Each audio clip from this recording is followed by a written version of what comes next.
Não, vou tirar mapas não.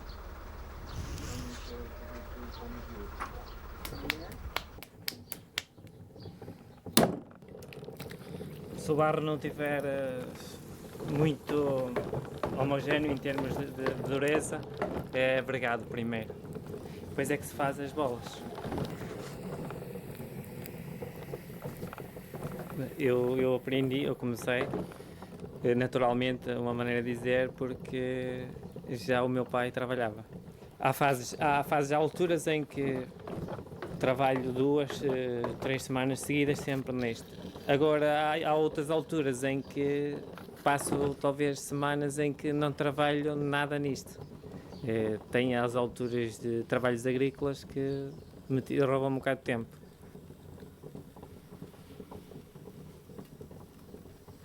Faço as peças que é os cântaros, que são feitas todas em duas partes. Que existe a parte de baixo que nós chamamos o búzio e fazemos o búzio, depois vai enxugar ao sol durante um certo tempo até ficar com uma certa resistência para aguentar a parte de cima.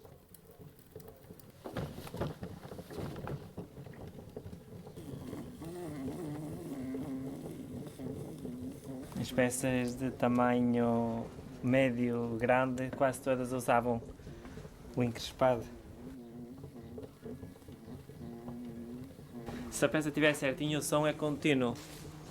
E aqui às vezes nota-se pequenos falhanços do som, que a peça não está muito direita. Depois de estar com essa resistência, faz as partes de cima. Normalmente faziam-se quantidades de 20, 30 búzios. Depois iam-se tirar as partes de cima que nós chamamos os colos. Tiram-se numa forma ainda não acabada, metade, já meia feita a peça.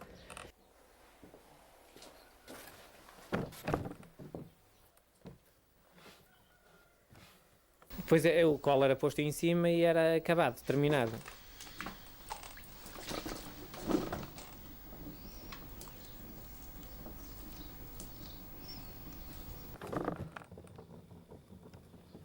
A parte de cima do búzio não podia endurecer muito, senão depois corria o risco de descolar.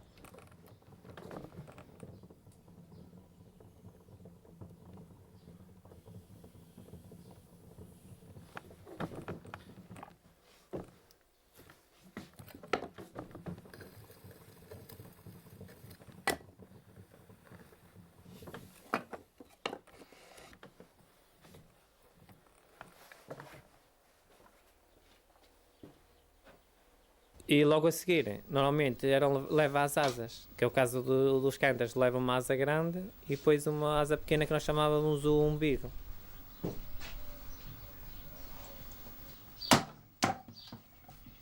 Pôr asas nas peças ou o caso das pernas, que tem que ser o barro mais mole e aí usa-se o processo também de bregar para amolecer.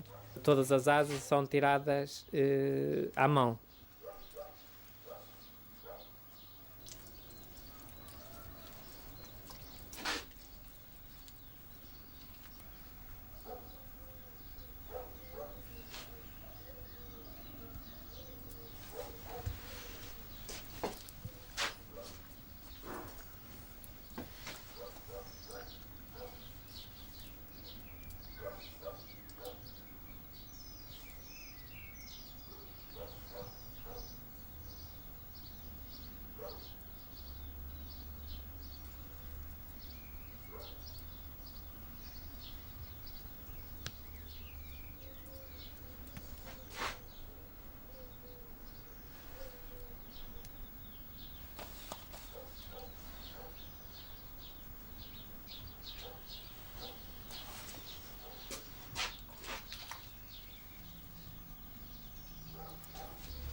estar a criar coisas diferentes, o que não dá é rendimento. Algumas nascem espontaneamente, mas outras é preciso estar a pensar e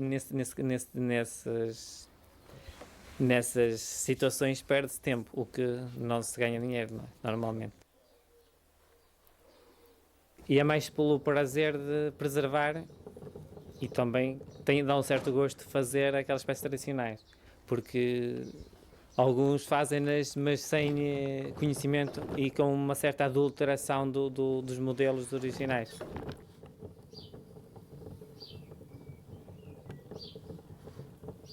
Há algumas tradicionais que em termos de decoração são interessantes e ao mesmo tempo também ainda são utilitárias. Na altura do São Martinho, o saçador de castanhas vendem-se mais, é evidente.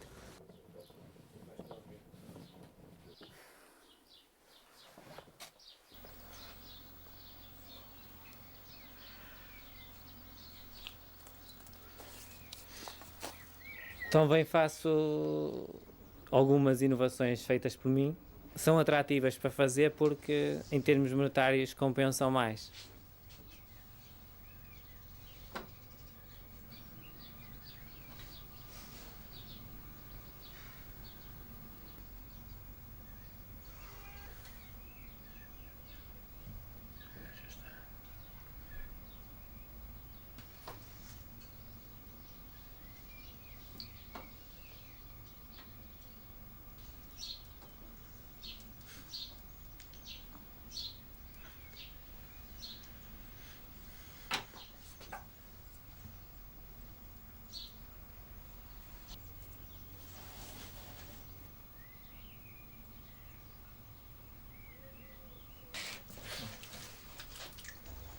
Das moringas também o processo é mesmo, faz a peça aquela bola, depois tiram-se as outras partes também, os canudos de cima e as asas são posterior quando enxugam. Aqui o forno tem vários furos à volta, por trás das telhas, que é por onde sai o fogo. O fogo vem de baixo, da fornalha. Depois tem aqui mais dois.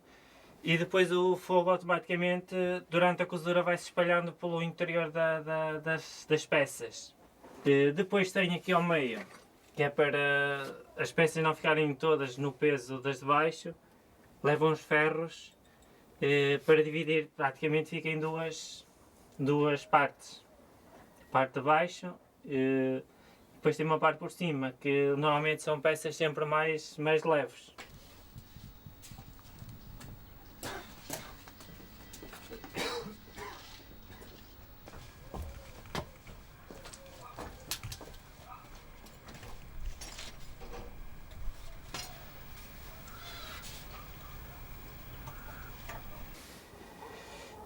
Eu pus as primeiras peças assim, que é para, a bem dizer, são os alicerces, que é para sustentar a outra parte. As peças são borcadas, são mais seguras do que ao contrário. Depois, a partir daqui, vou fazer os adarques. Vou pondo peças mais miúdas pelo meio destas.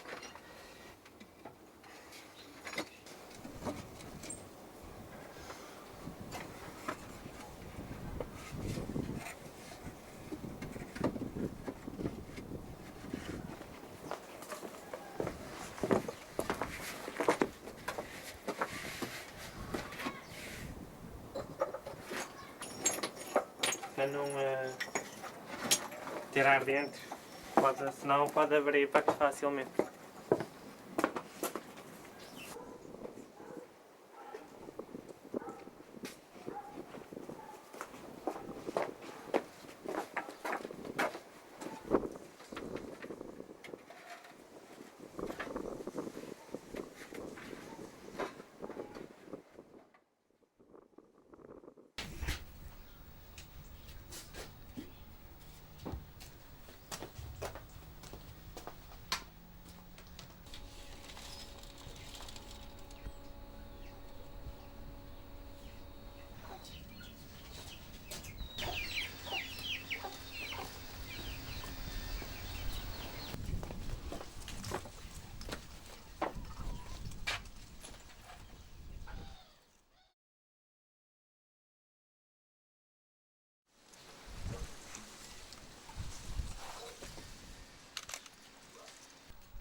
Uso ramagem de eucalipto, de pinheiro e também mato.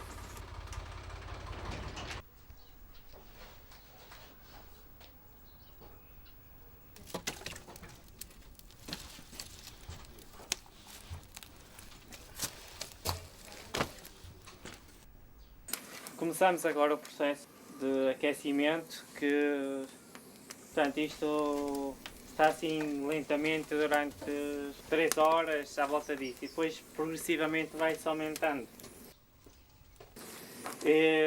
E começa assim lentamente por motivo de a louça ir secando e também aquecendo, porque se estiver fria, se for de lume muito forte, ela rebenta. E ao passado 3 horas, portanto nós começamos agora de manhã, volta do meio-dia pode ser já aumentando progressivamente, à volta das 2, 3 horas pode-se já deitar com mais força. No verão está muito mais quente, a louça normalmente quando vai para o forno já está a uma temperatura razoável e já adianta muito. Enquanto no inverno é preciso mais ser muito lentamente para ir secando e depois ir aquecendo.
Fizemos na passada quarta-feira e portanto, agora na sexta vamos tirar algumas peças. Eu normalmente uso tirar conforme a necessidade, vou gastar.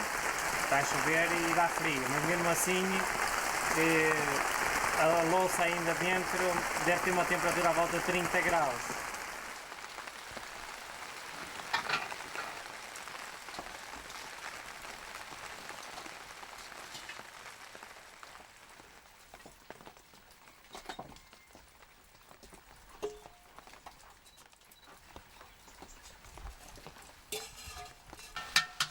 Normalmente ali por cima fica sempre menos cozida, não é?